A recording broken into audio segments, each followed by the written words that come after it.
Have you ever just been going about your normal life, maybe taking a train, sitting in class, walking in the late evening, and notice something just feels wrong?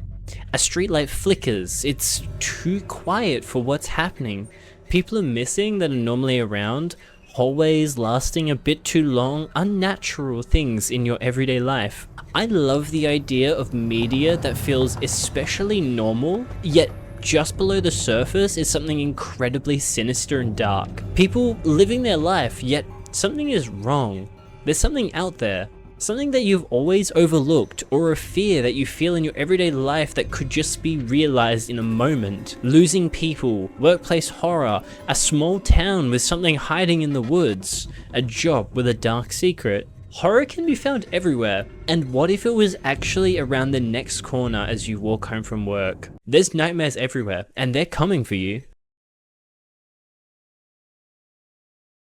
Now, Severance is a show that breaks down the true nightmares within a hyper-capitalistic society, where work is pushed to its absolute limit, and workers are treated terribly. The story of Severance takes place in a company called Lumen, in which they have the Severance Initiative. Now, the Severance Initiative is when they split a person's brain into two halves, separating the work life from the home life, an innie and an outie. When an outie goes to work, they experience a massive amount of lost time, in which after they return to the surface of the workplace, they are back. And they have started and done with the workday. The innies know nothing of the outside world and only exist inside the office. This show has like an aura of wrongness. Everything feels off in Lumen. Nothing is as it should be. Endless corridors, overhead lights. Nothing is okay in this building. This then extends to the outside. Car parks full of the same car, rows and rows of houses in a suburb. Everything about this world feels wrong. It doesn't feel right. It feels like our world pushed to its limit. There is a constant threat of Lumen, the company, which is constantly watching over everything, and the desperation of the innies to try and discover as best they can the truth of everything. Outside the office, everything feels empty and sad and deeply lonely, especially with our main character Mark. He is constantly alone and it's really sad. The camera work in Severance is really incredible. There have been tons of videos talking about the elevator scene and how it was filmed, but as well as this, there is a stark difference with how things are filmed inside of Lumen and outside. Outdoors are these wide shots that are full of nothing but the characters mostly. They're open areas that often feel isolated and lonely, whereas the indoor shots are cramped and suffocating. Severance is truly a hellish future for office work, with everything being overseen by the board, who never talk and are never heard. They speak through a translator and are nothing but a crackling speaker. There are absolutely no unions here. Lumen is constantly trying to manipulate the workers, and it can leave the audience at a loss as to what's even real, and it's constantly unknown what can be trusted and what's playing into Lumen's hands. This is seen very strongly in the latest episode if you've seen it, with Irving and Helly R. This is the workforce pushed to its absolute limit, a group of people that exist solely for work and nothing else. They don't have lives outside of work. They don't even exist outside of work. And with no way to contact the outside world, there's no possible way to report the poor treatment and work conditions they experience. The empty world above and the endless corridors below with secrets around every corner. We don't even know what macro data refinement is. This is the world of Severance, and it's dark and incredibly uneasy. You should definitely go watch Severance if you hadn't. That kind of stemmed this whole video.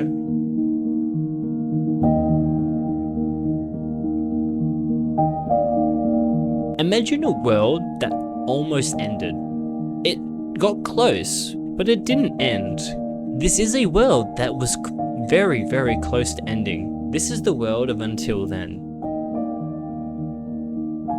Until Then is almost a visual novel. I say that, but it's really much more than that though. Until Then is a game that follows the story of Mark. Again, like Severance. Wait, hold on. Multiple Marks as main characters? It follows Mark as he goes about his day-to-day life in the Philippines.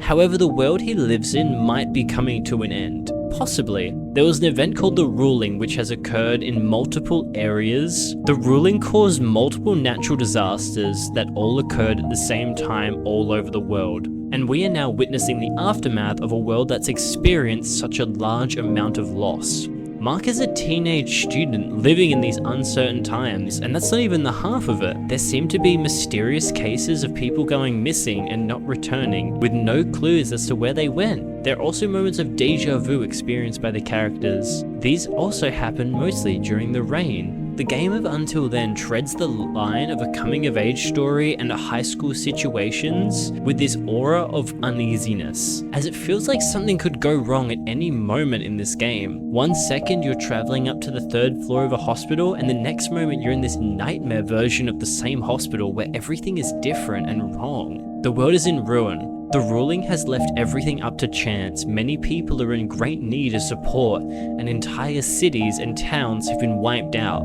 Yet, life goes on. Bills need to be paid. High school isn't forever and you still need to enjoy yourself. But throughout all of this, it feels as though something is deeply wrong with this world. Or worse, something is deeply wrong with you, and all of this is in your own head. This culminates to the point where Louise, one of the characters, works out the connection between the rain and the missing people, and there is a heartbreaking chase through the rain after a friend. This game is amazing, and it tells a magnificent story, and it really blends this idea of a supernatural terror with the feeling that all is over after the ruling happened.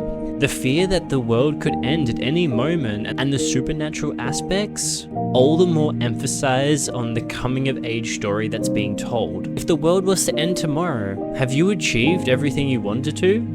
What's left for you to do? Will you leave things unsaid when it's all over? Or will you say what you need to? This is the fear that's explored in Until Then.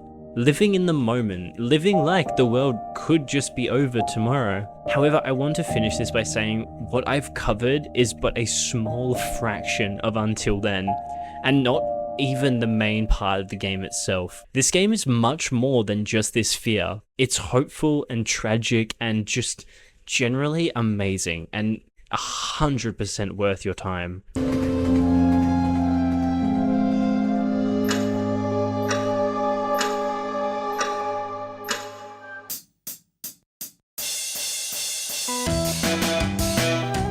There is a sense of nostalgia one might get after traveling back to a town they grew up in or moved back into their parents' house. Walking the streets you used to know, seeing people that you used to know, exploring buildings and catching up with old friends. As you indulge in this feeling of nostalgia, you begin to notice things aren't the same as you remember it.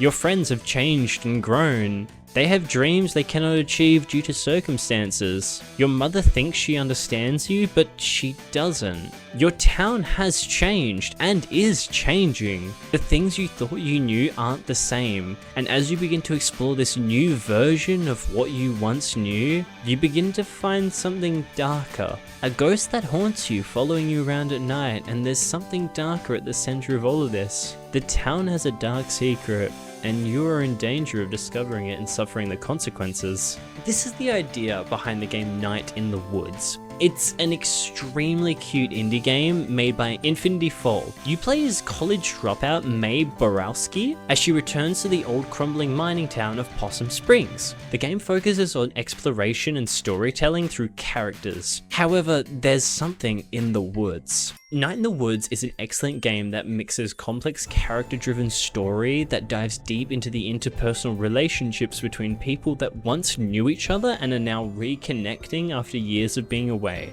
This is mixed with gameplay that allows you to explore this vibrant full town and speak with its inhabitants. You can engage in activities throughout the town, and finally introduces an underlying mystery that begins to unravel over the progress of the game. There's something dark in this town, and I'm not sure you want to find out what it is. Overall, Night in the Woods isn't a scary game. It's definitely not as on the nose as Severance or some of these other media that we'll talk about, but it is a game where no matter what's happening in the story, you know something's out in those woods, something dangerous, but it's not going to stop you from enjoying your life. Similar with Until Then, as dangerous as the woods seem, you're still gonna go out there for a party. Life goes on.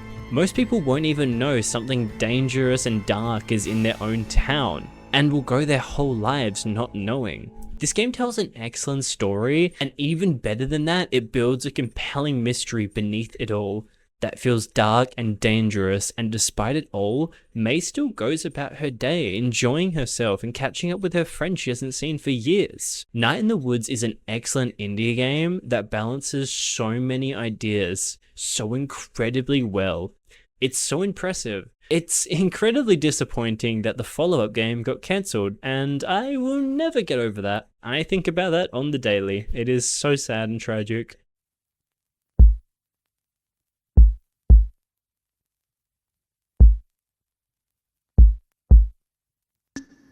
There is something so terrifying and isolating about the idea of being trapped on a rock in the middle of the ocean with no way out. The Lighthouse is a truly terrifying film.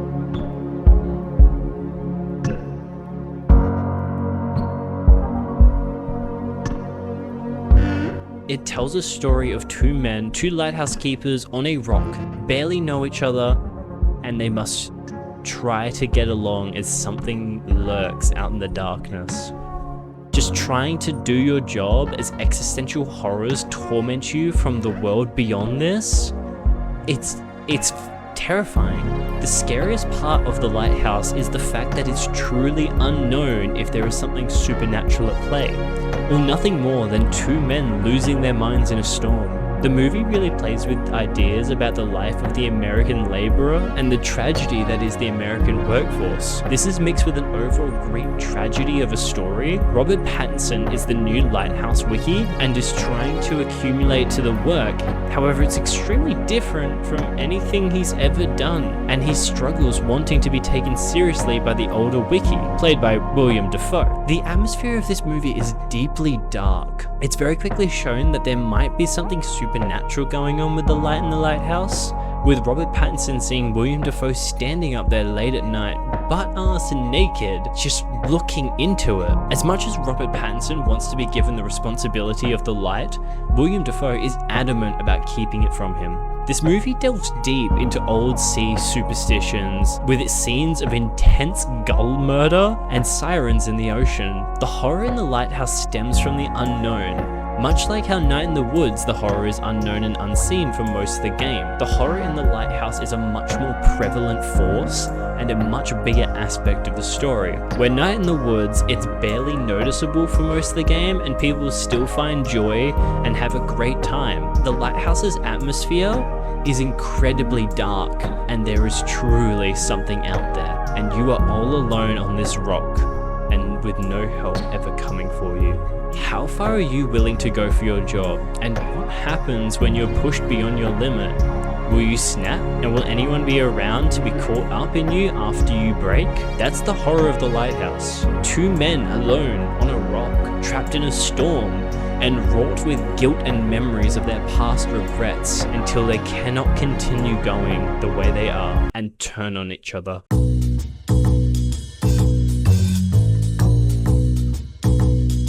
9/11 was bad. I agree with that. Quick warning, this section is going to cover topics of terrorism and might be a little heavy, so feel free to skip to this moment if you don't want to know about this one. That's valid. Terror in Resonance is an incredibly deep and dense story that breaks down terrorism to its clearest form. And instead of ending on terrorism bad, like most mainstream media will rely on, it dissects what can drive people to this point and what can push people to enact acts of terror on a city or country. The world of Terror in Resonance is so similar to our own world, it can almost be scary at times. In this version of Japan, there was a government experiment to use children to create human weapons. They would collect extremely gifted children and keep them in a lab as they experimented on them. The main two characters were a part of this experiment and are thought to be the only ones that survived. They began to plan and conduct acts of terrorism on massive government buildings and police stations, all in the attempt to draw attention to the tragic experiments that happened to them as kids, and draw attention to how many kids died in these experiments. Kids that aren't even remembered, kids that the world doesn't even know existed. An experiment conducted in secret by the Japanese government. A true nightmare. The kids that were experimented on that survive all die at a young age due to the experiments they went under. We see this in the other survivor, number 5, as throughout the series, she is slowly dying and ends up in the hospital. She has no hope of surviving until she was an adult. Even so, she's still being used by the American government as a weapon to hurt and capture people. From here on out, there will be spoilers for Terran Resonance. The show ends on the quote, "Please remember us. Remember we lived."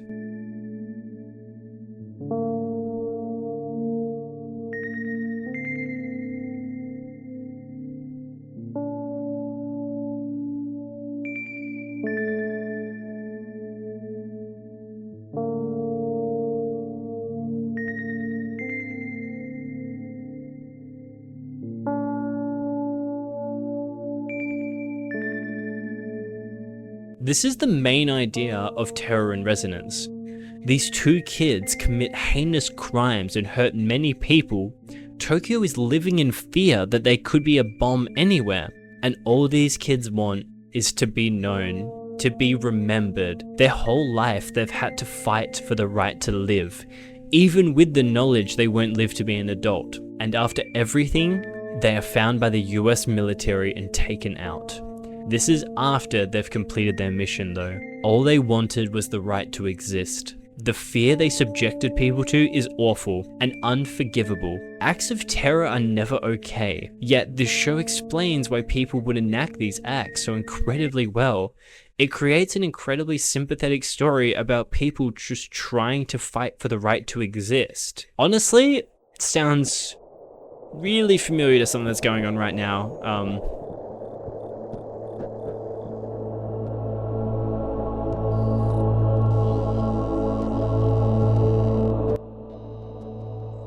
You know that moment when you're young and you stay up late watching TV and Cartoon Network would end, so you decide to watch a little bit of Adult Swim since you're up anyway and might as well. Next thing you know, you see the most insane and terrifying thing your young mind has ever seen because of Adult Swim be showing some weird shit. Cause that never happened to me, I lied. I didn't have Adult Swim in Australia, however later I discovered YouTube. And it was all over from then on out. I discovered Markiplier and FNAF, but also Adult Swim shorts. I've already made a video on this account about Jack Stuber's Opal, but there are so many more Adult Swim original shorts. And one of these is called This House Has People in It. This is probably one of the densest ARGs I've ever seen. It's made by the same creators as unedited footage of a bear. If you've seen that, also great. Now, This House Has People in It is truly worth an entire video on it, and that video already exists. It's by Nightmind and probably many other people, so definitely go watch that if you want a full breakdown. I only really want to talk about the video from a surface level, which really isn't doing this justice at all. I mean, do you know about the Sonic the Hedgehog ripoff that digs through trash? Because that's in there. It's a whole thing, actually. This House Has People in It is filmed from a home security system on the day of a boys' party. We flick through the different rooms seeing what's going on and what's happening with the family and others in the house. In the kitchen, there is a girl lying on the floor. For most of the video, the mother and father just kind of step over her and ignore her as she lays fully unconscious, but then she slowly begins to sink into the floor, with the parents noticing and immediately panicking, trying desperately to get her out.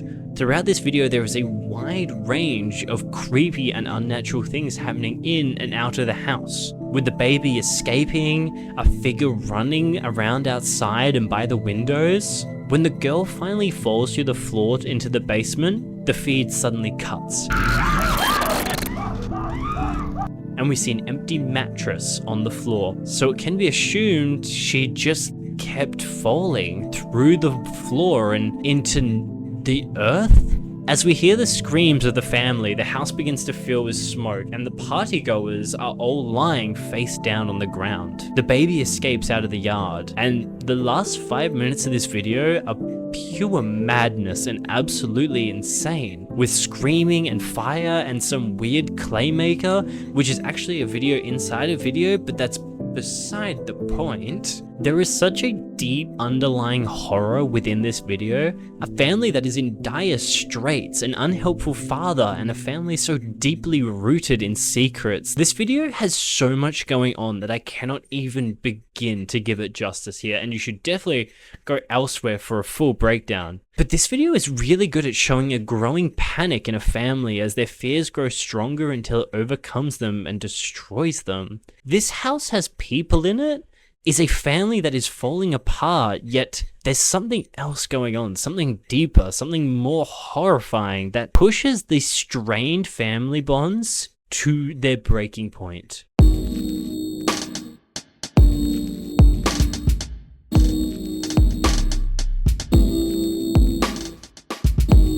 Look, analog horror is so incredibly common these days on YouTube. Everyone and their mum has an analog horror series. But honestly, there are some really cool ones that can show some truly terrifying ideas. One of these is Monument Mythos. Now, if you know of this series, you know what a truly insane story is told through video and broadcasts. As the series went on, I'm gonna be honest, it got a little too weird for me. I like it out of like a morbid curiosity, but the ending to the story was weird. However, early Monument Mythos is truly great and some excellent world building. The world of Monument Mythos is full of government conspiracy theories and nightmares hiding just below the surface of this world. Under, inside, and around us. Every day thousands of people go missing and end up inside these monuments, becoming a part of them, or fed to them, all without the public even knowing. There is a true terror beneath America, and everyone is suffering. The Liberty Lurker is such a good example of successful horror media online and does an excellent job at establishing a terrifying world that is wrought with danger, horror, and conspiracies. The idea of using conspiracy theories is really good. It also really mixes the existential horror and normality so well, with people living completely normal lives right up until something truly insane happens to them. Like they get caught up in a tree, dipping over and teleporting a girl into another dimension where everything, even her organs, are now backwards. This is insane. Imagine a child living her life and all of a sudden everything goes wrong. Monument Mythos does a great job at hiding the horrors just beneath the surface of this world. The world is wrong, but most people don't even know that. Horrors are everywhere and unseen, right up until they're not, and the end is here. There is a darkness, a dark shadow hiding beneath America. Now, most would say that's like either fascism or capitalism. Maybe a little bit of both. Capitalism kind of breeds fascism. But disguising this horror as like a monster hidden in the Statue of Liberty, the symbol of American like greatness, that's a genius. The darkness hidden beneath America in a manifestation of a creature unfathomable to humans.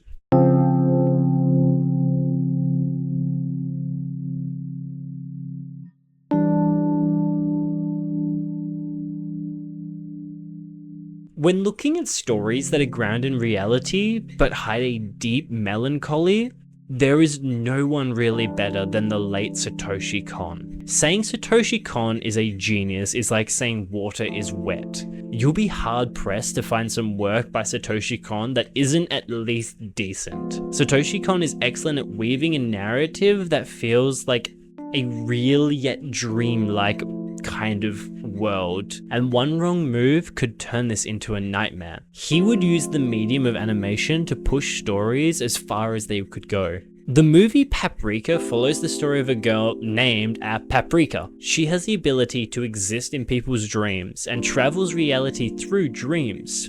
She is known as the girl of your dreams. Paprika tells a story of trauma and overcoming it, facing overwhelming control and taking it back. What if your dreams were hijacked by someone who wanted nothing more than complete control over old dreams? In Paprika, a parade is traveling through dreams, and anyone who dreams of the parade joins it and jumps from the roof of buildings or out of windows. The parade is a virus infecting many people, spreading through dreams. Paprika helps people work through their dreams and make sense out of the madness. She's basically like a dream psychiatrist or therapist. The world of Paprika is full of wonder and nightmares.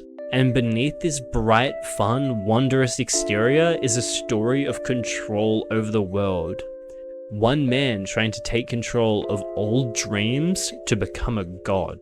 The lengths he goes to is horrifying and eventually brings about the end of the world. Satoshi Kon does an excellent job at balancing this light-hearted tone and incredible artwork and animation with a darker story that discusses heavy topics and the horror that can be found in the world. The horror that comes from those seeking to control the world by taking freedoms from others. This seems too real. I don't like how real this is. Like, I'm just being reminded of stuff that's going on right now in like America. Yeah. The balancing of tones can be seen as well in the series Paranoia Agent. The series created as well by Satoshi Kon, which interestingly was the first anime opening ever uploaded to YouTube. This means nothing for the video, but anyway, Paranoia Agent revolves around one girl and her story.